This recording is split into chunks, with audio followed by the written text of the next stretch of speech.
በስመ አብ ወወልድ ወመንፈስ ቅዱስ አሐዱ አምላክ። በስመ አብ ወወልድ ወመንፈስ ቅዱስ አሐዱ አምላክ።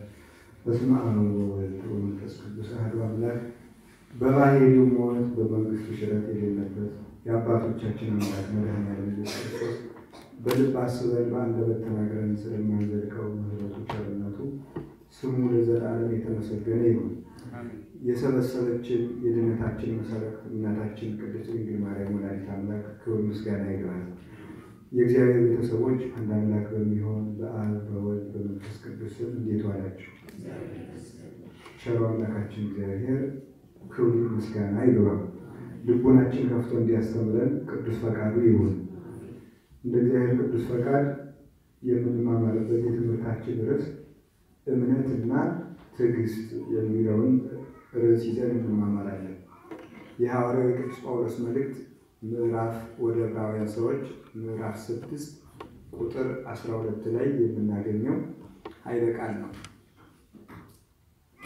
ተመሰልዎሙ ለእለ በትዕግስት ለእለ በሃይማኖት ወበትዕግስት ወረሱ ተስፋሆሙ። በሃይማኖትና በትዕግስት ተስፋቸውን የወረሱትን ምሰሏቸው ይላል ቅዱስ ጳውሎስ።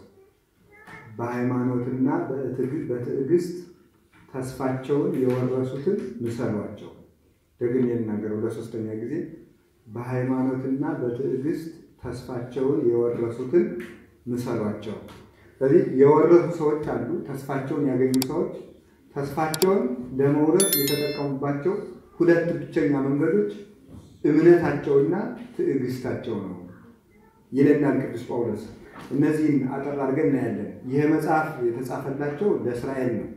እስራኤል በጣም ብዙ ጊዜ ትዕግስት ያጥራቸው ነበር። በእውነቱ ለእስራኤል ለዕብራውያን የተጻፈው ይህንን መልእክት የጻፈላቸው ዋናው መሰረታዊ ምክንያት የምናምነው ክርስቶስ ማን ነው የሚል ጥያቄ ጠይቀው ስለነበረ ለዚህ መልስ የተጻፈ መጽሐፍ ነው። የምናምነው ክርስቶስ ማን ነው የሚል ጥያቄ ጠይቀውት ለዚህ መልስ ዕብራውያን ምዕራፍ 1 መልስ አድርጎ የጻፈላቸው መልእክት ነው። መልአክ ነው እንዳትሉት መልአክ ፈጣሪ አይደለም። ነቢይ ነው እንዳትሉት ነቢይ የአብ ጸዳል ብርሃን አይደለም። ክርስቶስ ግን የአብ የባሕሪ ብርሃን የባሕሪ ጸዳል ነውና ክርስቶስ ነቢይ አይደለም። መልአክም እንዳትሉት ለመኑ መላእክቱ ይቤሎ ንበር በየማኔ። ከመላእክት እግዚአብሔር አብ ማንን በቀኝ ተቀመጥ ብሏል። ወበይንተ ወልዱሰ ይቤ መንበርከ እግዚኦ ለዓለመ ዓለም። ስለ ልጁ ግን መንበር የዘላለም መንበር ናት ብሏል። ስለዚህ መልአክ እንዳትሉት ፈጣሪ አይደለም። መልአክ በእግዚአብሔር አብ ዙፋን አይቀመጥም። ነቢይ እንዳትሉት ነቢይ በእግዚአብሔር አብ ዙፋን አይቀመጥም። ሊቀ ካህናትም እንዳትሉት ቀድሞ በጋርድላችሁ በነበረው ሊቀ ካህናትም እንዳትመስሉት ከሊቀ ካህናት መካከል የፈጠረ ሊቀ ካህናት የለም። ራሱ ይቅር የሚል ሊቀ ካህናት የለም። በደሙ የሚያጥብ ሊቀ ካህናት የለም። በአብ ቀኝ የሚቀመጥ ሊቀ ካህናት የለም ለማለት ክርስቶስን ከሊቀ ካህናትም በላይ የሊቀ ካህናት ፈጣሪ፣ ከመላእክትም በላይ አዛዥ መላእክት አሃዝ መላእክት አሃዝ ኪሩቤል ይለዋል ሄሬኒዮስ በሃይማኖተ አበው። ኪሩቤልን የሚገራቸው የሚይዛቸው ማለት እንዳይወድቁ እንዳይንጠበጠቡ አይደለም፣ ህሊናቸውን የሚገታ አልመረመራቸው የሚል ማለት ነው። አሃዜ ኪሩቤልን የሚይዛቸው መሆኑን መናፍስትን የሚይዝ የድነት ባለቤት ነው። የአብ ጸዳሉ ነው፣ አብ የፈጠረው ነው እንዳትሉ የአብ ጸዳል ክርስቶስ የአብ ጸዳል ተብሎ ይጠራል። ጸዳለ ስብሐቲሁ የአብ የክብሩ ጸዳል ማለት ብርሃን፣ ጨረር፣ ነጸብራቅ ማለት ነው። የፀሐይ ነጸብራቅ ወይም ጨረር ከክበቡ ሲወጣ እንደማይነጠል ክርስቶስ ወደዚህ ዓለም ሲመጣ ከአባቱ ክብር አልተነጠለም። ጨረሩ ከፀሐይቱ ከአካሏ የተለየበት ጊዜ እንደሌለ ሁሉ ክርስቶስ ከአብ የተለየበት ጊዜ የለም። አርዮስ የተረታበት ብቸኛው ጥቅስ የሚባለው ይሄ ነው። ጸዳለ ስብሐቲሁ ክርስቶስ የአብ ጸዳል ነው። ዕብራውያን ምዕራፍ 1 ቁጥር 2 ላይ ያለው በተሳለ ድንጋይ ወይም ስለት ብረት መሃል ልቡን የተወጋ ሰው ሊንቀሳቀስ ማለት እንደማይቻል በጸዳለ ስብሐቲሁ የተወጋ አርዮስ ከዚያ በኋላ ክህደቱን መከራከር አልተቻለውም ብሎ ቅዱስ ዮሐንስ አፈወርቅ ተረጉሟል። ብርሃን ሲተረጉም ጸዳለ ስባቲው ምክንያቱም ተመልከቱ ክርስቶስ የአብ ጸዳል ነው አይደለም ነው። ክርስቶስ የአብ ጸዳል ከሆነ ክርስቶስ ፍጡር ነው ካልክ ሎቱ ስባት አብ ወልድ እስከሚፈጠር ድረስ ብርሃን አልነበረውም ማለት ነው። እንደዚያ ከሆነ ደግሞ የአብም ብርሃኑ ፍጡር ነው ልትለው ነው። ስለዚህ አብም ያለ ብርሃን የኖረ ነው ማለት ነው ብሎ በዚህ አስጨንቆ ረድቶታል። ሁለት የረታባቸው ጥቅሶች አሉ። ለምሳሌ ክርስቶስ ፍጡር ነው ካልክ አለዋሪዎስን ክርስቶስን ታምነው አለ? አዎ ፍጡር ነው ብለህ የምታምነው ከሆነ በክርስቶስ አምናለሁ የምትል ከሆነ ፍጡር ነው የምትል ከሆነ በፍጡር የሚያምን ርጉም ይሁን ትላለችና ኦሪት አንተ ርጉም ነህ ብሎ ነበር የረታው ቅዱስ አትናቴዎስ። ስለዚህ ጸዳለ ስባቲው ክርስቶስ የአብ ጸዳል ነው።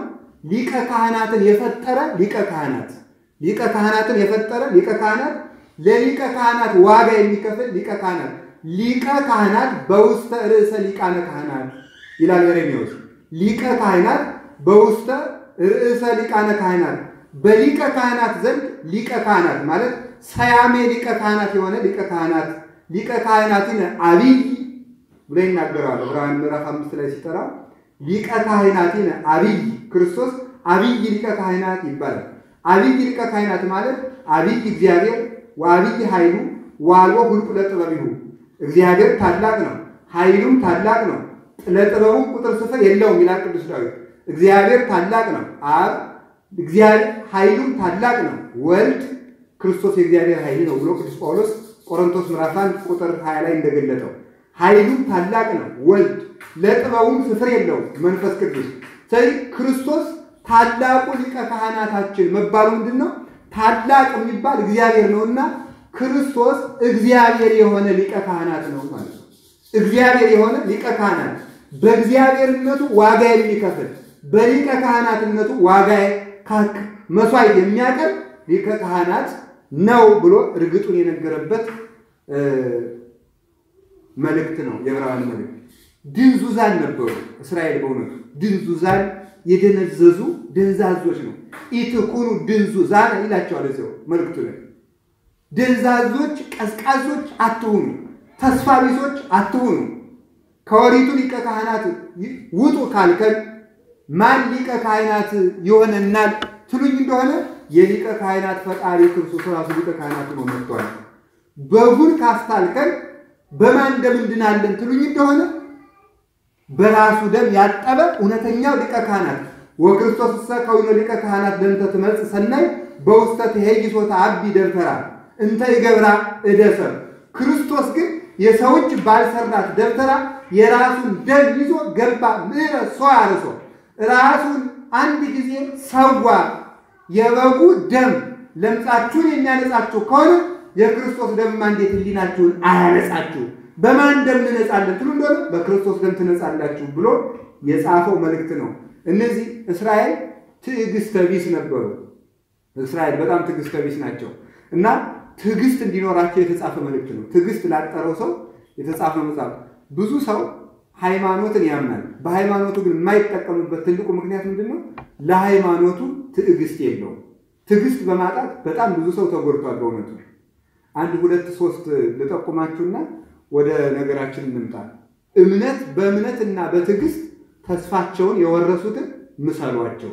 ስለዚህ የሚያስፈልገን ርስት ለመውረስ ከታቀደችልን ተስፋ መንግስተ ሰማያት ለመድረስ በእምነት ላይ ትዕግስት ያስፈልገናል።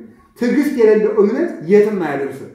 ታዲያ ትዕግስት ያጡ ሰዎች እጅግ በጣም ብዙ ናቸው። ከነዚህ መካከል ሊጠሩ የሚችሉት ራሳቸው እስራኤል ናቸው። እስራኤላውያን ምን ያደርጉ ነበር? ተመልከቱ። ባህር ከፍሎ አሻግሯቸዋል። ወዲያው ኃጢአተኛ ሰው እንደ ሴት ምጥ ነው ይባላል። በጣም ይቅርታ አድርጉልኝ። ምጥ እንግዲህ በጽድቅም በኃጢአትም ይመስላል። ሌላ ቀን በጽድቅ መስለን ተማምረንበት ነው። ደግሞ ዛሬ በኃጢአት አሁን ሴቶች ምጥ ሲሰቃዩ ቆይተው መልሰው ከማን ጋር ይኖራሉ? ከባሎቻቸው ጋር ይኖራሉ። ግን እንደምጡ ሰዓት ቢሆን አብረው አንድ ቀን አያድሩም ነበር። እንደምጡ ሰዓት ቢሆን በበነጋው ከባሎቻቸው ጋር አብረው ያድሩ ነበር። ምጡን ረስተው መልሰው ባሎቻቸው ይኖራሉ። ኃጥእ ሰው ባልንጀራው ሲሞት ንስሐ ይገባል ቀብሮ ሲመለስ ወደ ኃጢአቱ ይመለሳል ልክ እንደ ምጥ የሚባለው እንደዚህ ነው ወዲያው ወደ ኃጢአቱ የሚመለስ ሰው ስብከት ሲሰማ ጽድቅ ያሰኘዋል ብቻውን ሲሆን ደግሞ ያገርሽበታል ክፉ ሊና ይሰለጥንበታል ስለዚህ እስራኤል በጣም የሚገርመው እግዚአብሔር በሞተ በኩር አማካኝነት የእስራኤልን የበኩር ልጅ ገድሎ እነሱ ብቻቸውን እንዳወጣቸው አይተውታል እልፍ ብለው ከባህሩ ሲደርሱ እግዚኦ ፈርዖን መጣ እንዴት አባታችን ልንሆን ነው ወዲያው በሞተ በኩር ያወጣቸውን መቃቸውን የበጉን ደም ቀቡ ብሎ ያወጣቸውን እግዚአብሔር ወዲያው ረሱት እነዚህ ትዕግስት ያጠራቸው ሰዎች ናቸው ጥቂት ቢቆዩ እግዚአብሔር ይደርሳል አሻገራቸው አሁን ደግሞ ሌላ ጊዜ ደግሞ ምን አደረጉ ተመልከቱ ሙሴ 40 ቀን ሄዶ እዛ ተራራ ላይ ቆየባቸው አሮን ግበር ለና አማልክተ ዘያውሩ ቅድሜ ወይጸብኡ ጸረን እስመ ዝኩሰ ሙሴ ዛውፃን ምድረግስ ኢና አምር ምን ተይዘኮነ አሮን አምላክ ስራልን ሙሴ አመሊያ ሲል ያቺ የደብረ ሲና እሳት በልታው እንደሆነ በጸጳጦስ በቁጥቋጦና በእሳት መካከል እግዚአብሔር ተገለጠልኝ ሲል ነበር ያው እሳት በልቶት ይሆናል ወይም ደግሞ ግብጽ ተመልሼ ያለው ሲል እንደነሱ መስሏቸው ባህር ኤርትራ አስጥመው ይሆናል አምላክ ስራልን አሉ ለጥቂት ቀን ነው 3 ቀን 4 ቀን ሳይቀር እንዲያው በለቱ ነው የደረሰው ሙሴ ሊደርስ አንድ ቀን ሳይቀረው ለተወሰኑ የሰዓታት ልዩነት ጣዖት አሰርተው ለጣዖት ሲያመልኩ ሙሴ ደረሰባቸው ትዕግስት በማጣታችን ምክንያት ያጣናቸው ብዙ የእግዚአብሔር ልጆች አሉ ያን ጣዖት ሰርተው ስንት ሰው እንዳለቀ ልንገራችሁ ኋላ ሙሴ ታቦቱን ይዞ ሲመጣ ምን ተሰም ድምጽ ፋይል ለወይም ምንድነው ተመልኩ ምን ተሰም ድምጽ ጸባይ ታለ ኢያሱ አርበኛ ገሎ ሲፎክር ሲያዘምር ሰማለው የግድያ ድምጽ ሰማለው ይህ ነገር ምንድነው ሲል ኢያሱ አኮ ድምጽ ጸባይ ታላ ድምጽ ፋይል ለወይም የአርበኛ ድምጽስ አይደለም እስራኤል ያረባ ጉሽ ጠጅ ጠጥተው የሆነ ያልሆነው ይቀባጥራል የነሱ ድምጽ ነው አለ የማይረባ ጣዖት አምልከው የማይረባ ሃይማኖት በጉሽ ጠጅ መሰለ የእግዚአብሔር ፍቅር በከረመው ወይን ሲመሰል ተመልከቱ በከረመው ወይን ሲመሰል የለት ጠጅ የለት ወይን የሚባለው ጣዖት አምልኮና ስጋዊ ነገር የለት ወይን ተብሎ ይጠራል ያረባ ጣዖት አምልከው እነሱ ናቸው ሙሴ ወረደ ሲወርድ ቢያይ ለጣዖት ሲያመልኩ አገኘች ለአንድ ቀን ሳይሞላል 39 ቀን ታግሰው በሚመጣበት ቀን ለጣዖት ሰግደው ተገኙ ለጣዖት ሰርተው መስዋዕት አርደው ያንን ሲበሉ አገኛቸው ስንት ዓመት ታግሰን እኮ የሚገርማችሁ እግዚአብሔር ሊመጣ ሲል አቋርጠን ብዙ ሰው ጸሎት ይጸልይና ንሳባቱ ማዘውት ከገዳሙም ተምሮ የሆነ ጸሎት ይጸልይና በዚያ ጸሎት ለውጥ አላመጣውበትም ብሎ ሲያስብ አቋርጦ ይተዋል እግዚአብሔር በሚመጣበት ቀን ሲያሰው ያንን ጸሎት ቆንሶ ያስቀረዋል ሰው ብዙ ጊዜ ድልና እግዚአብሔር የሚተላለፉት በዚህ ነው ያቺ ሙሽራይቱ ተነስቼ ልጅ ወንድሜን ፈለኩት አላገኘሁትም እንዳለችው ነው እሱ በፈለገበት ሰዓት እሷ ተኝቻለሁ እንዴት አርጌ ልብሴን አውልቄያለሁ እንዴት ለብሳለሁ እግሬን ታጥቤያለሁ ይቆሽሽብኛል አለ እሷ ተነስታ ስትፈልገው ደግሞ ሲያንኳኳ ሲፈልጋት የነበረው ሙሽራ አይደለም መኃልየ ሰሎሞን ላይ ምዕራፍ 3 ያለችው ያው ብዙ መከራ ከፍላ ተመልከቱ በኢየሩሳሌም ቆልጃጅ ልጅ ወንድሜን አላያችሁትም ወያለች ለፍታ ደክማ እረኞች ደብድበዋት አይነረግዋን ገፋዋት ስቃይ አይታ ክብሯን አጣ ነው ሙሽራዋን ያገኘቻት ወልድ ወይ ወረደ ውስጥ ተገነቱ እያለች ወልድ ወይ ጻዳው ቀይ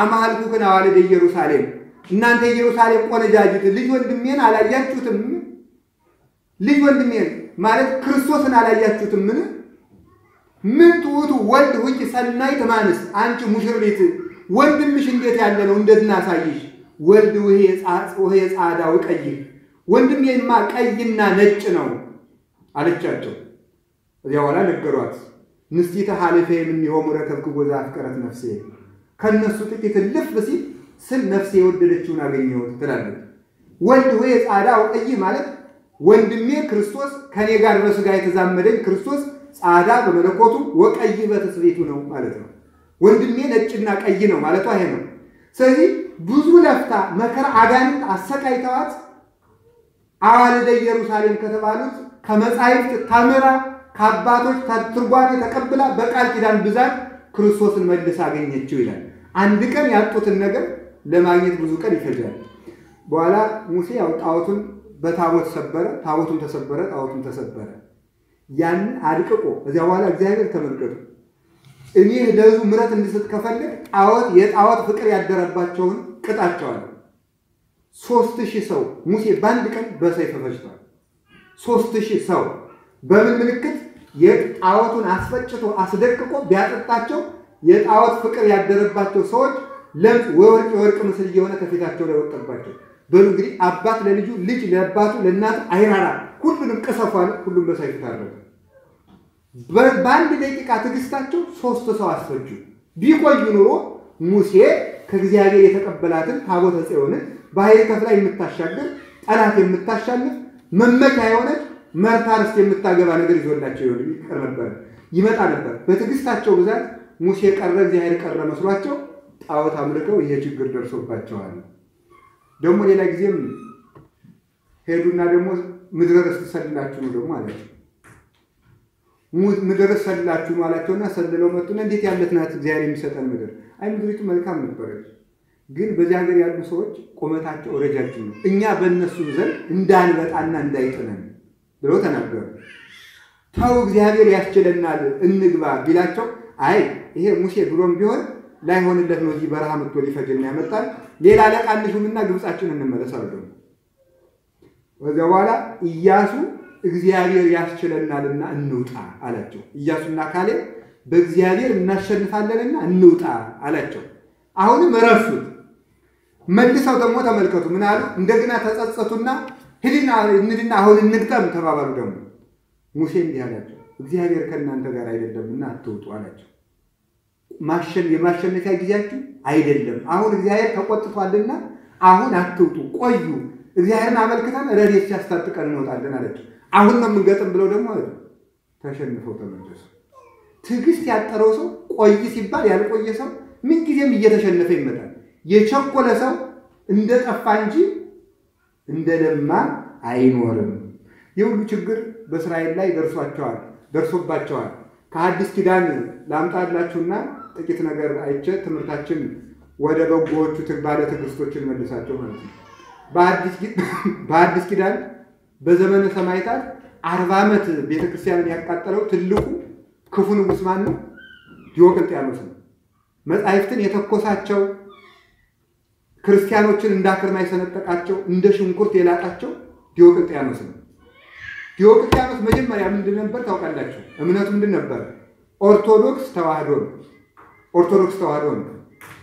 ኋላ ግን ክርስቲያኖችን እያረደ ቤተክርስቲያንን ዘግቶ ጣዖትን የከፈተ ክፉ ሰው ነው። እንደሱ ያለ ባለመከራ ከሱ ቀጥሎ ግራኝ ዮዲት እነዚህ ናቸው የተተኩት። ታዲያ ይሄ ሰው ክርስቲያን የነበረው ክዶ ቤተክርስቲያንን ሲያጠፋ የኖረው በትዕግስት ማነስ ምክንያት ነው። ምን አደረገ? ሂዶ ጦርነት ገጠመ። ከፋርስ ባቢሎን ጋር ጦርነት ገጠመና የፋርሱን ንጉስ አሸንፎ በጦር ወግቶ ልጁን ማርኮ ይዞት መጣና ለሊቀ ጳጳሱ ለአባ አጋግዮስ ጠብቅልኝ ብሎ ሰጠው። ጠብቅልኝ ከሌላ ሀገር ንጉስ ማርክ ያመጣው ሰው ነውና ጠብቅልኝ ብሎ ለሊቀ ጳጳሱ ሰጠው። በኋላ ያኛው ንጉስ ወርቅ ላከና ለሊቀ ጳጳሱ ወርቅ ሰጠው። ልጁን ይዞ ሄደ። ያ ልጅሳ ሲባል ሊቀ ጳጳሱ ሙቶ ቀብሬዋለሁ አለ። ግን ምን አድርገውት ነው? ወርቅ ተቀብለው ለሌላ ለአባቱ ሰጥተውት አደራ ላወጣ ብለው ነው። መቼስ የማይፈተንና የማይወድቅ የለም። በኋላ ሌላ ቀን ሙቷል ብሎ ከደመደመ በኋላ ዲዮቅልጥያኖስ ሌላ ቀን ከፋርሳውያን ጋር ጦርነት ሲገጥም አሸነፈና አሁንም ያ ልጅ ይዞት መጣ። ልጁን ቤት አስቀመጠና ያ ልጅሳ አለ ሙቶ ቀብሬዋለሁ አልኩህ እኮ አሉት። በእውነት ዛሬ ቀድሳ አቁርበን አለው ሊቀ ጳጳሱ። ዛሬ ቅዳሴ ገብተን እንድታቆርበን እንፈልጋለን። ቅዳሴ ገብተው ምን ብሎ በልቡ እንዳሰበ ታውቃላችሁ? ይሄ ሰውዬ ቅዳሴ ገብቶ ሲቀድስ እግዚአብሔር ካልቀሰፈው እግዚአብሔር የለም ብዬ አምናለሁ ብሎ ወሰነ። መጀመሪያ ቅዳሴ ገባ ጳጳሱ ምንም ሳይመድ ነው። ድሮስ ቢሆን ከቅዳሴው መሃል አሁን እኔ ርኩስ በሆን ዘማዊ በሆን ሌባ በሆን ከቅዳሴው መሃል የሚቀስፈኝ መስላችኋል? እግዚአብሔር አይቀስፈኝም። ለምን አይቀስፈኝ? ህዝቡን ማሰናከል አይፈልግም። እግዚአብሔር ለብቻው ይቀስፋል እንጂ ቅዳሴው መሃል ላይ እቆርባለሁ ብሎ የመጣውን ሰው ሊቀስፍ አይችልም። ያ አባ ጋግዮስ ሳይቀስፍ ዝም ብሎ አወጣው እግዚአብሔር ታግሶ። እንግዲያማ እግዚአብሔር የለም ብሎ ዲዮቅልጥያኖስ ካደ። የሚገርመው ግን ዲዮቅልጥያኖስ ከሄደ በኋላ ወዲያው መልአከ እግዚአብሔር መጥቶ አባ ጋግዮስን ሰነጠቀው። በረቂቅ ሰይፍ ከሁለት ሰነጠቀው ይላል። ለጥቂት ቢታገስ ይሰነጠቅ ነበር፣ ታምር ያይ ነበር። በችኮላው ምክንያት እሱም ቸኩሎ ወጥቶ ስንቶችን ከሃይማኖት አወጣቸው ይላል።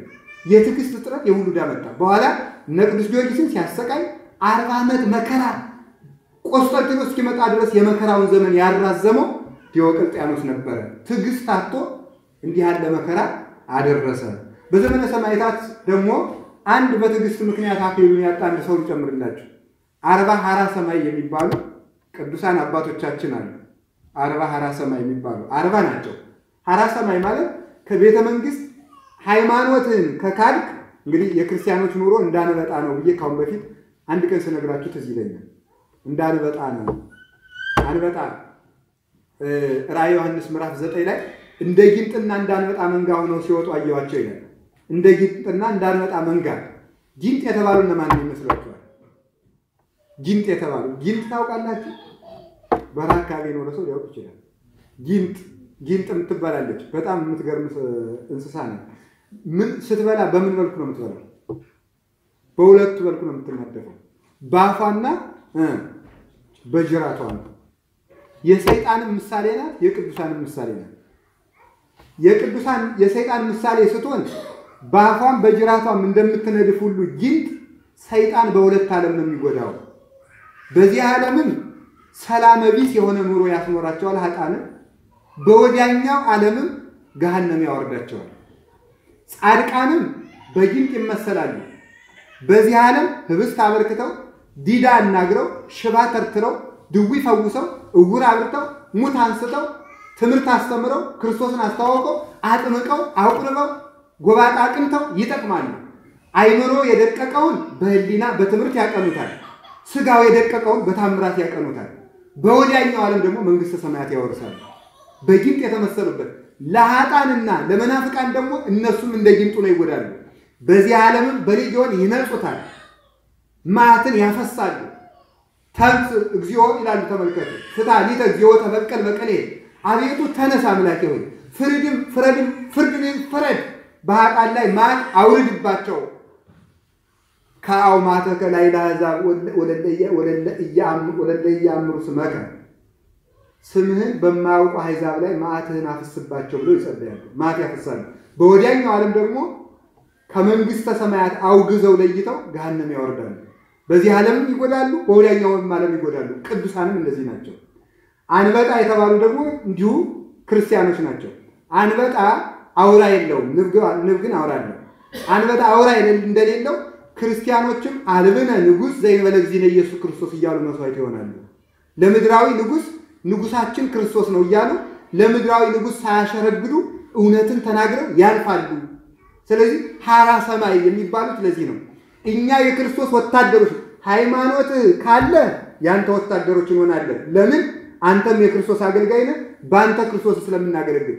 ሃይማኖትህን ከካድክ ግን የክርስቶስ ወታደር ነን ስለሚሉ በአንበጣ የተመሰሉ። ስለዚህ ነው አንበጣ ከፍ ብሎ እንደሚኖር ክርስቲያንን በተመስጦ ይኖራሉ ይላሉ። አንበጣ ርስት የለውም፣ ጎጆ የለውም፣ ጉድጓድ የለውም። በየቦታው ወድቆ ይቀራል።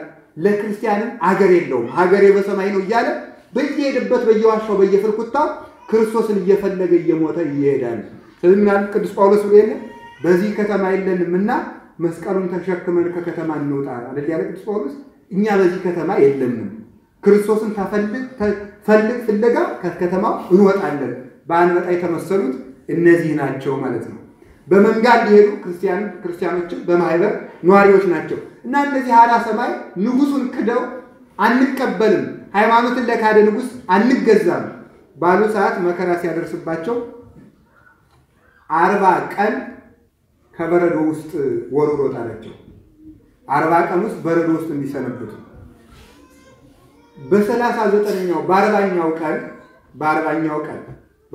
ቀን ከ40ው አንዱ ተመልከቱ፣ ከ40ው አንዱ አይ እንግዲህ እግዚአብሔር ይመጣል ብዬ ነበር ጠበቁት፣ ቀረ። እግዚአብሔር 40 ቀን በረዶ ውስጥ ስንሆን ካልመጣ ለመቼ ይሆንናል ብሎ እኔ በቃ ክርስቶስን ክጃለሁ ብሎ ወጣ። ከበረዶ ወጣ። ወዲያው እሱ ሲወጣ አክሊሉ ከሰማይ መጣ። እሱ ከወጣ በኋላ አክሊሉ ሲመጣ ከወታደሮች አንዱ እየሮጠ ሄዶ ከየት ገባ? ከበረዶ ውስጥ ገባ። በረዶ ውስጥ ሲገባ ያኛው ጥሏት የወጣትን አክሊል ያኛው ተቀዳጅቷት ወጣ ማለት ነው። ወቀደምትን ይከውኑ ዳህርተ ፊተኞች ኋለኛ ይሆናሉ፣ ኋለኞች ፊተኛ ይሆናሉ። በመከራ ፊተኛ የነበረው መንግስተ ሰማያት በመግባት ኋለኛ ሆኖ ቀረ። ቀራጮችና መጸባባን እናንተን ቀድመዋችሁ መንግስተ ሰማያት ይገባሉ ያለው ለዚህ ነው። በኋላው ተነስቶ እሱ 40 ቀን ተጋድሎ በትንሽ ትዕግስት ምክንያት መንግስተ ሰማያትን አውልቆ ጣላት። ያኛው ደግሞ በጥቂት ትዕግስት እግዚአብሔርን አገኛት። ስለዚህ ትዕግስት ዋጋ ናት። የመራራዋን ያህል ክብሯም የዚያን ያህል የጣፈጠ ነው። ለዚህ ነው እኮ ሲራክ ሲናገር ጥበብ እንደ ስሟ ያለች ናት ይላል። ጥበብ እንደምን ያለች ናት? እንደ ስሟ። ጥበብ ማለት የረቀቀ ዕውቀት ማለት ነው። ማለት ነው ጥበብ እንደ ስሟ ረቂቅ እንደሆነ በረቂቅ መከራ ለሚኖሩ ነው የምትገለጠው ነው የምትገኘው። የስሟ ረቂቅን ያህል ረቂቅ መከራ ብዙ መከራ ታስከፍላለችና ጥበብ እንደ ስሟ ናት ያለ ለዚህ ነው። ስለዚህ ትዕግስታቸው የተጎዱት እነዚህ በትዕግስታቸው ብዛት የተጎዱ ናቸው። በትዕግስት የተጠቀሙ አንድ ሁለት አይተም ትምህርታችንን እንጠቀልላለን። ትዕግስት እምነት የሚጠቅመው ምን ሲኖር ነው ያልኳችሁ? ምን ሲኖረው? ትዕግስት ሲኖረው ነው። በእውነት ማለት እምነት ድህነትን ሊያመጣ የሚችለው ዋጋ የሚያመጣው ሱባኤ የሚጠቅመው ትዕግስት ሲኖረው ነው። ለምሳሌ አሁን ቤተክርስቲያን ስንት ቀን ነው ሱባኤ ያወጀችው? አሁን ሰሞኑን 7 ቀን አልፎ እግዚአብሔር ዝም ቢልስ አሁን እኛ የሚመስለን የሆነ እንዲጠፉ የምንፈልጋቸው ሰዎች አሉ አይደል? እነዚያ ልቅም አድርጎ ሱባኤው ሲያልቅ የሚጥልልን ነው የሚመስለን ማለት ነው። እንደዚህ አይደለም። እግዚአብሔር ሳይገል አይመልስም፣ ይመልሳል። በትዕግስት ብዛት በቃ እንግዲህ ምን ብለን ጸሎታችን ቁርጥርጥ አድርገን ልንተው አይገባ። አሁንም መቀጠል ነው። ነገ መቀጠል እስከ መቼ? እስከ አመ ይሳሃለን እግዚአብሔር አምላክ እግዚአብሔር ይቅር እስከሚለን ድረስ አይኖቻችን ወደሱ እናነሳለን ብሎ ቅዱስ ዳዊት። እስከ አመ ይሳሃለን ተመልከቱ። የባሪያ አይን ወደ ጌታው የገረድ አይን ወደ እመቤቷ እንደሆነ እግዚአብሔር ይቅር እስከሚልን ድረስ አይኖቻችን አንመልስም ብሎ ይነገራል። እስከ መጨረሻው ድረስ አይኑን ከእግዚአብሔር ያልመለሰ ሰው ተስፋውን ይዞ ይመለሳል። በትዕግስታቸው ብዛት ረድኤታቸውን ያገኙት እነማን አሉ? አብርሃም፣ ይስሐቅ፣ ያዕቆብ እነዚህ ሁሉ በትዕግስት ዋጋቸውን ያገኙ ናቸው። እንዲያውም ዛሬ እንግዲህ 28 ነው የአብርሃም የይስሐቅ ያዕቆብ ወራዊ መታሰቢያ ነው። አብርሃም ልጁን ያገኘው በስንት ዓመቱ ነው? እንደ አብርሃም ያለ መከረኛ እኮ የለም። በእውነት ከቤት ተለይተው ወጣ ማርና ወተት የምታፈስ ምድር ሰጣለሁ ብሎ እግዚአብሔር ከሀገሩ አውጥቶ ሲያበቃ ሲሄድ እንኳን ማርና ወተት ሊያስገኝ በረሃብ መከራውን ሲያሳየው ነው የኖረው። አልሰጠውም። የዚያን ጊዜ ከቤት እኔ ፈልጌ አግኝቼ የፀሐይ አምላክ ተናገረኝ ብዬ ፈልጌ አግኝቼው የታል ማርና ወተት የምታፈስ? ማርና ወተት ወደምታፈስ ምድር ሰጣለሁ ብሎ ጭንጫ ላይ ወስዶት አለ። በረሃብ ደግሞ አጣ። ተሰዶ ከና አቤሜሌክ እስኪበደር እስኪበላ ድረስ እስኪሰደድ ድረስ ደረሰ። እግዚአብሔር ተመልከቱ ያን ያህል መከራ አሳይቶ አስከፈለው። ቆያውን መጨረሻ ላይ ደግሞ እንግዳ ካልመጣ አልበላም ማለት ስንት ዓመት ስንት ቀን ቆየ? ስንት ቀን ቆየ? 3 ቀን። እኔ ቀኑን አላውቀውም በእውነት ብዙ ቀን ቆየ የሚለው እንጂ 3 ቀን የሚል አላውቅም። እናንተ ላይ መጣችሁ ተወልዶ ማለት ነው። ብዙ ቀን አብርሃም እስኪርበው ቆየ። እስኪርበው ድረስ ዝም ብሎ ቆየ። በደንብ አስተውሉ ማምላክ። በመጨረሻው ሰዓት በልቶ ቢሆን ኑሮ ነው ጠበቅኩኝ። እግዚአብሔር ግን ለምን እንዲህ ያደርጋል? እንግዳ ካላክልኝ። በነገራችን ላይ እግዚአብሔር ለክፉ ሰው እንግዳ እንደማይሰጠው ታውቃላችሁ። ለክፉ ሰው እግዚአብሔር እንግዳ ሊሰጠው ይችላል። እንግዳ ሰጠኝና አንተ በዝናብ አብቅለህ በፀሐይ አብስለህ የሰጠኝ ራሴ ሰርቼበታለሁ እንጂ ብቻዬን አልበላም። ከእግዚአብሔር ያገኘሁትን ከእግዚአብሔር ሰው ጋር እንበላ ብዬ ለምን ደግሞ እንዴት ሰው ያሳጣኛል ብሎ ቢበላ ኑሮ የሚቀርበት ምን ይመስላችኋል? ማን ነበር የሚቀርበት? ስላሴ ቤቱ ሳይመጡ ይቀሩ ነበር ማለት ነው። ታግሶ መጨረሻ ላይ ቢበላ ኑሮ ችግር ነበር። ስላልበላ ስላሴ ከቤቱ መጡበት። መጨረሻ ላይ እግዚአብሔር ምን አለ? ረድልኝ አለው። ልጁ ወሰደ። አሁን እንደውም ለአብርሃም የእምነት ተቃርኖ የገጠመው ሰው የሚባለው ትልቁ አማኝ የሚባለው አብርሃም ነው። ከአቤል ሃይማኖት የሄኖክ ሃይማኖት ይበልጣል። ከሄኖክ ሃይማኖት የኖህ ሃይማኖት ይበልጣል። ከኖህ ሃይማኖት የአብርሃም ሃይማኖት ይበልጣል ይላል ቅዱስ ዮሐንስ አፈወርቅ። ከአቤል ሃይማኖት የማን ይበልጣል? የሄኖክ ሃይማኖት። አቤል መስዋዕቱ ሆኖ አቤል ንጹህ በግ ቢያቀርብ ምን ተጠቀመ? በድንጋይ ተቀጥቅጦ ሞተ እንጂ ሳይል እግዚአብሔርን ተከትሏልና ከአቤል ሃይማኖት የሄኖክ ሃይማኖት ይበልጣል እያለ ይሄዳል። ልክ እንደዚህ ደግሞ የአብርሃም ሃይማኖት ሳያይ አምኗልና ደግሞ የአብርሃም ሃይማኖት ከነዚህ ሁሉ ይበልጣል። ደግሞ የአብርሃም ሃይማኖት በጣም ከባድ ነገር የገጠመው ዘርህን እንደ ሰማይ ኮከብ እንደ ምድር አሸዋ አበዛልሃለሁ ብሎ ሲያበቃ ልጅ ግን ረድልኝ የሚል ጥያቄ መጠየቁ ነው። ዘርህን እንደ ሰማይ ኮከብ እንደ ምድር አሸዋ አበዛልሃለሁ ካልክ ልጅን ረድልኝ ካልክ ካረድኩት በማን በኩል ነው የምታበዛልኝ የሚል ጥያቄ መጠየቅ ይችል ነበር። ግን አልጠየቀም። ምንድነው የሚለው ቅዱስ ጳውሎስ? ልጁ ከሞተ በኋላ እንኳን እንደሚያስነሳለት አብርሃም ያምን ነበርና ይላል። ተከትሎ ሄደ።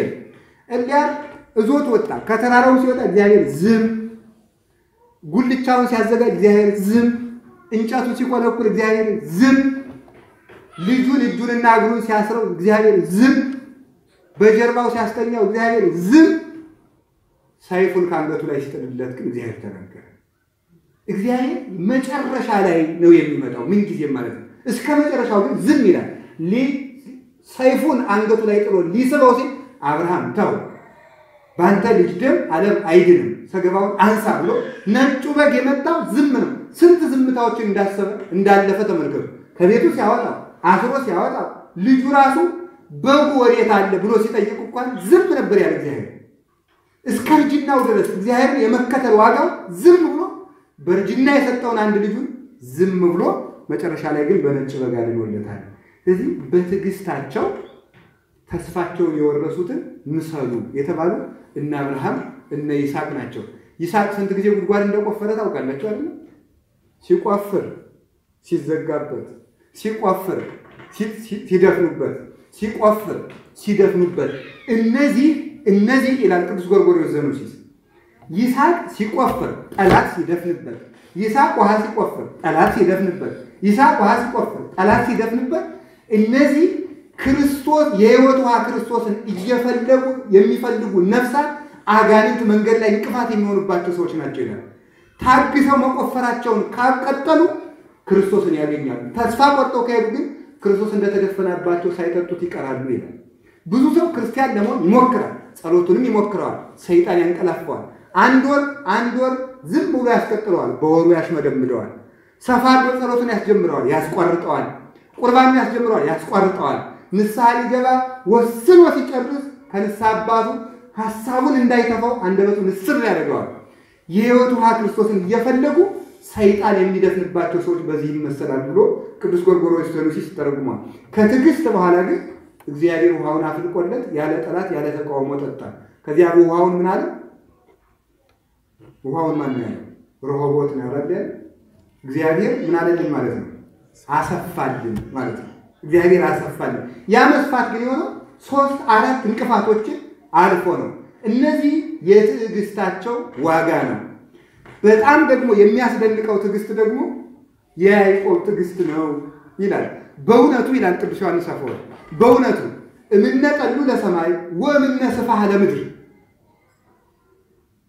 ጥቀ ጥንቁቀ ጤና መዓዛሁ ለወልዴ ከመጼና ገዳም ዘባረከው እግዚአብሔር። የልጄ መዓዛ እግዚአብሔር እንደባረከው፣ የልጄ ሽታ የልጄ መዓዛ እግዚአብሔር እንደባረከው እርሻ ነው።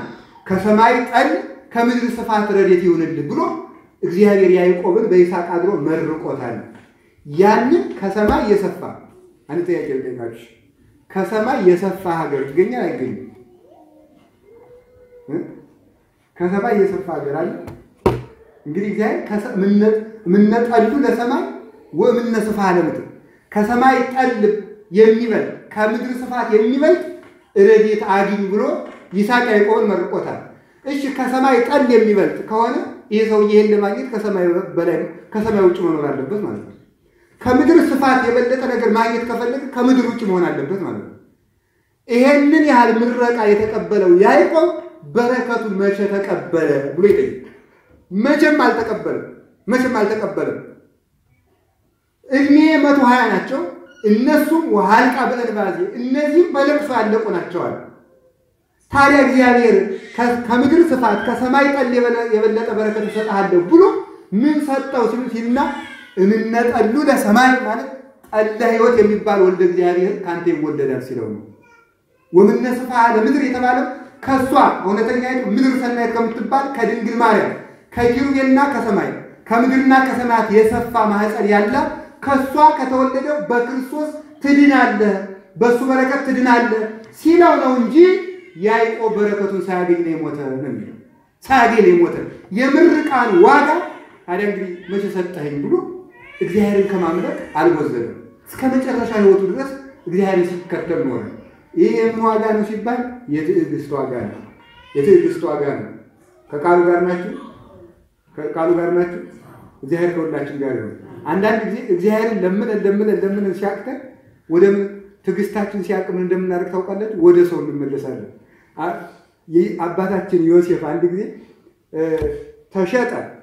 ያቺ ሴቲቱ አሳሰረችው። እንግዲህ ታውቁታ ስለምታውቁት ታሪኩ ነው። ታስሮ ጥቂት ቀን ጠብቆ መፈታት አልቻለም። ሳይችል ሲቀር ምንድን ነው ያደረገው? የፈርዖን ጠጅ አሳላፊ ሲፈታ አንደኛውን ትሞታለህ ብሎታል። አንደኛውን ንጉሱ ይሾማል አለ። ከዚያ ምን አለ? አደራህን ንጉሱ ሲያስብህ እኔንም ከዚህ ቤት አውጣኝ አለ። ንጉሱ ሲያስብህ እኔንም ከዚህ ቤት እንድታወጣኝ አለ። ተስፋውን በማን ላይ ያደረገው? በሰው ላይ ያደረገ ማለት ነው። ተስፋውን በሰው ላይ በማድረጉ ምክንያት ጥቂት ቀን ታስሮ እንዲቆይ እግዚአብሔር የሥራት ዘመኑን አርዝሟል። አሁንም ቢሆን ማለት ነው ስለ ሀገራችንም ቢሆን ስለ ቤተክርስቲያን ቢሆን ተስፋችን ከሰው ላይ ማንሳት ይጠበቅብናል።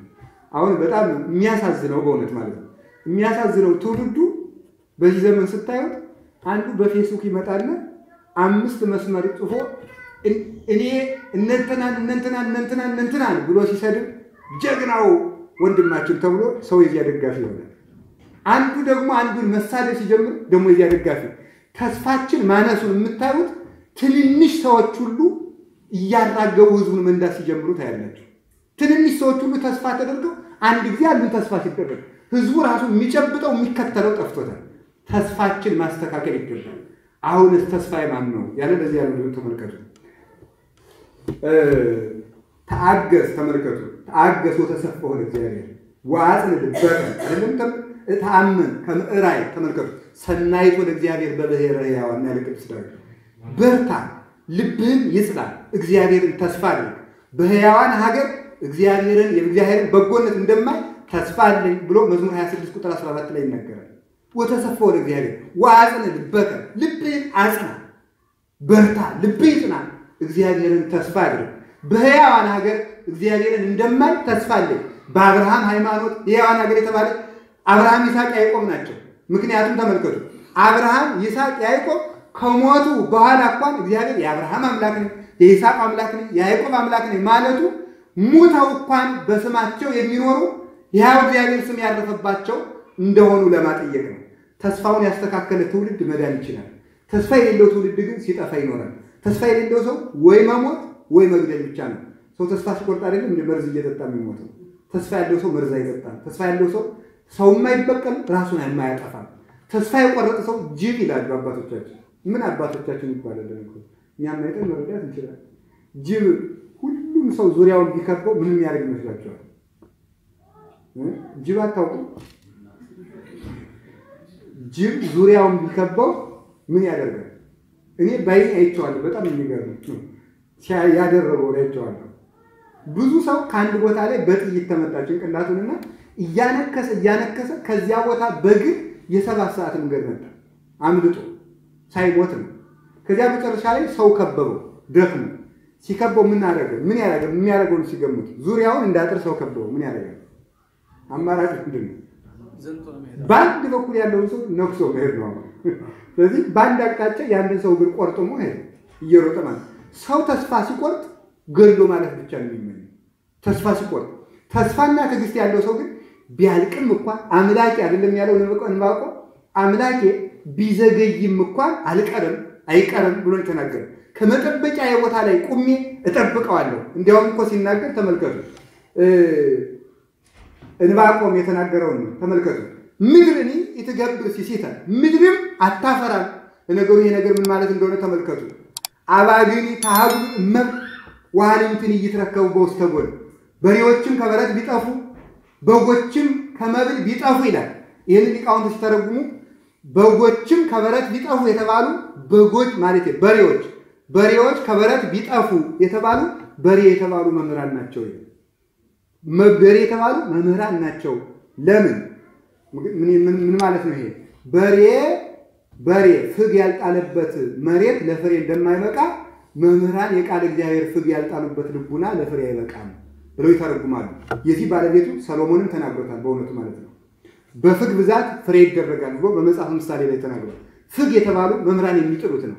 ስለዚህ በሬዎች ከበረት አይገኙም ማለት መምህራንም በዚያ በመጨረሻ ዘመን ከመምህርነት ክብራቸው ጎለው ይገኛሉ። እውነትን አይመሰክሩም፣ እውነትን አያስተምሩም፣ ለገንዘብና ለስልጣን ይሽመደመዳሉ ነው። ወአባግኒ ታሃጉዱ እመብል በጎችም ከመብል ተከለከሉ ይላል። ከመብል ከተከለከሉ ማለት ጸሎትን ተው፣ ቁርባንን ተው ነው። በጎች የተባሉ መምህራን ናቸው። አንድም ይሉና ሊቃውንቱ እንተበልኦ በጎችም አንበላም ይላሉ። እስኪ ባሉ በጎችም ምን ይላሉ? አንበላም ይላሉ። ማለት ነው ምእመናን ለአባቶቻቸው የማይታዘዙ ይሆናሉ። ጳጳሳትን የሚሰሩ ቤተክርስቲያኒቱን የሚያቃልሉ ይሆናሉ ማለት ነው።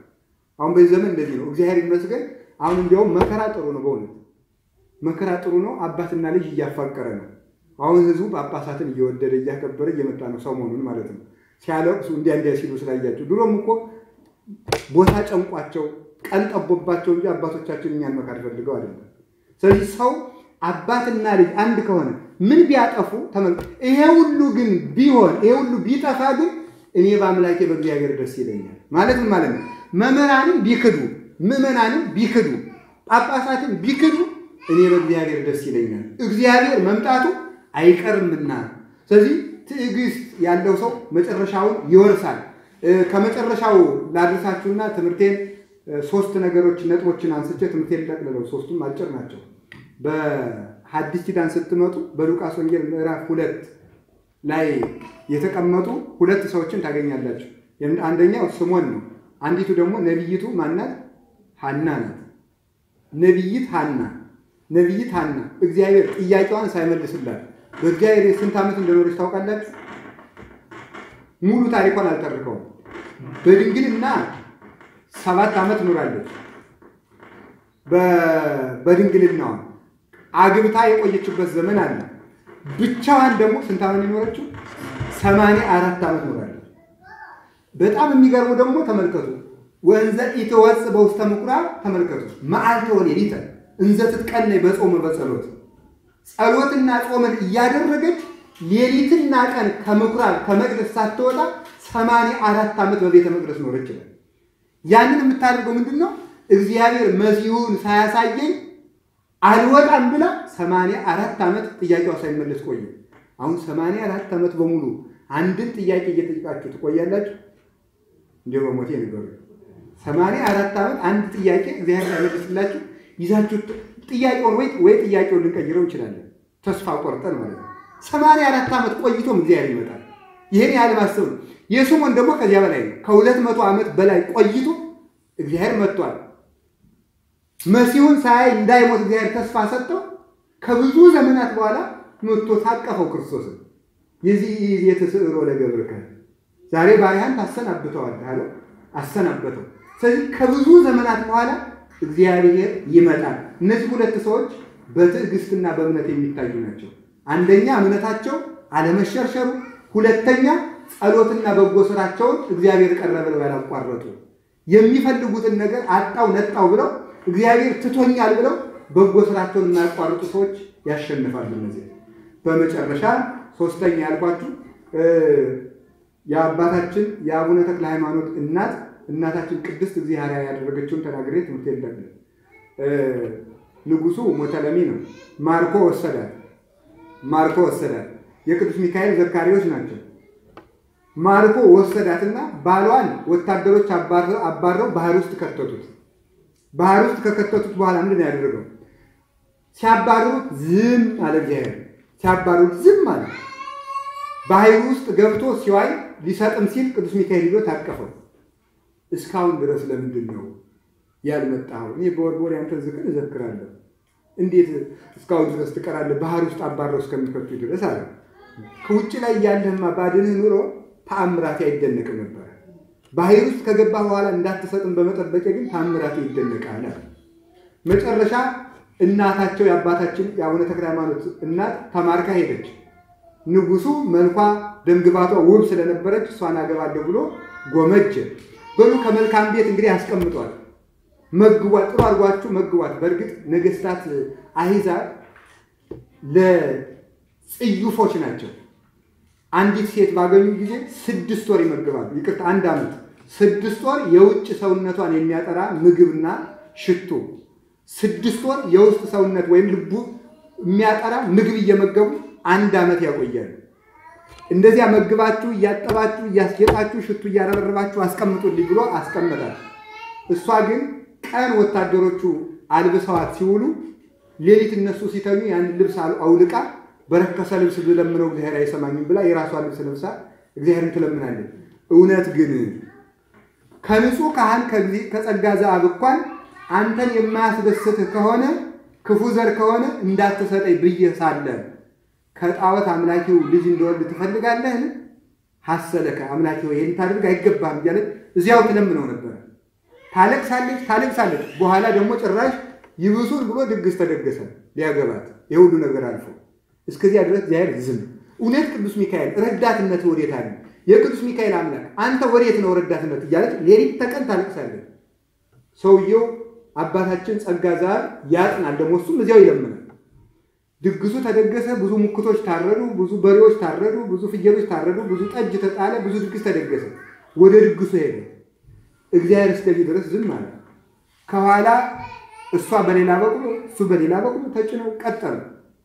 አሁን እግዚአብሔር ዝም አለ። ከኔ አታርቋት፣ ውበቷን ማየት ፈልጋለሁና ከኔ አታርቋት፣ ቶሎ ቶሎ አስከትሏት አለ። አሁን እግዚአብሔር ዝም። ከአደባባዩ ደረሱ። አሁን እግዚአብሔር ዝም። አደባባዩ ደርሰው ከዚህ በኋላ ምን ማድረግ ነው እንግዲህ? ማምን አደርጋለሁ ነበር የምትለው አይደል? እኛ ብንሆን ነገር ሲደርስ ነው የምናውቀው። ሲደርስ እንዲያጸናን ግን የእግዚአብሔር ፈቃዱ ይሁን። የዛን ጊዜ አደባባዩ ላይ ደርሳ ለጣዖቱ ሊያሰግዳት ሰልፍ ሲደረግም እግዚአብሔር ዝም አለ። ሊያሰግዳት አሰግዶ ሲጨርስ ሙሽርነቱ ሊፈጸም ሲል ቁርጥ ሕሊና ካህናተ ጣዖቱ ተሰልፈው ሲደርሱ እግዚአብሔር መብረቅን ብልጭ አደረገ። ቅዱስ ሚካኤል መጣና በክንፉ እቅፍ አድርጎ ይዟት ሄደ። ከዚያ በኋላ ንጉሱም ደንግጦ በሽተኛውን ሰራዊቱ ሁሉ ታወከ። እሷን ወስዶ ባለቤቷ ንጹህ ካህን ጸጋ ዘአብ ከሚያጥንበት ቦታ ላይ ወስዶ አስቀመጣል። በእውነቱ እንዲህ ያለ ማይጠንቱን ሲያበቃ ሳይታወቅ እንዲህ ያለች ከቤተ መንግስት መሸ ያለች እንዲህ ያለ ሰው ከየት መጣ? እንዲያው ግን ብቻሽንስ እንዴት ተንቀሳቀሽ ይችላል? አይ ጸጋ ዘአብ የሚባል ካህን አለ እና እሱ ሚስቱን ሞተለሚ ማርኮበታል ሲባል ገብቼ ቢያገባይ እየመጥቼ ነው አለች። አይ እንደዚህስ አያደርግም። እሱ ሚስቱን እግዚአብሔር ብትማረክም እንደሚያመጣለት እግዚአብሔርን ያምናል። ብትቀርም አላገባም፣ እንኳንስ ቢሆን ብትሞትም አላገባም ሲል ሰምቻለሁ አለ። አይ አይሆንም፣ እሱስ እብኑሙ ጉሷ አግብቷታል አሉ። ያገባኛል አለች።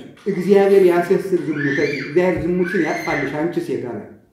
ከዚያ በኋላ ጽናቱን አይታ እኔ ራሴ ነኝ ብላ ራሷን ገለጠ ይችላል። ከዚያ በኋላ እንግዲህ ነው አባታችን አቡነ ተክለ ሃይማኖት የተጸነሱት ነው። ከዚህ መከራ በኋላ ማለት ነው መለያየት ተስፋ ያስቆርጣል። ብዙ ነገር ተስፋ የሚያስቆርጥ መጨረሻው ምዕራፍ ላይ የደረሱ ነገሮች ተስፋ ያስቆርጣል። መጨረሻ ላይ እግዚአብሔር ይመጣል።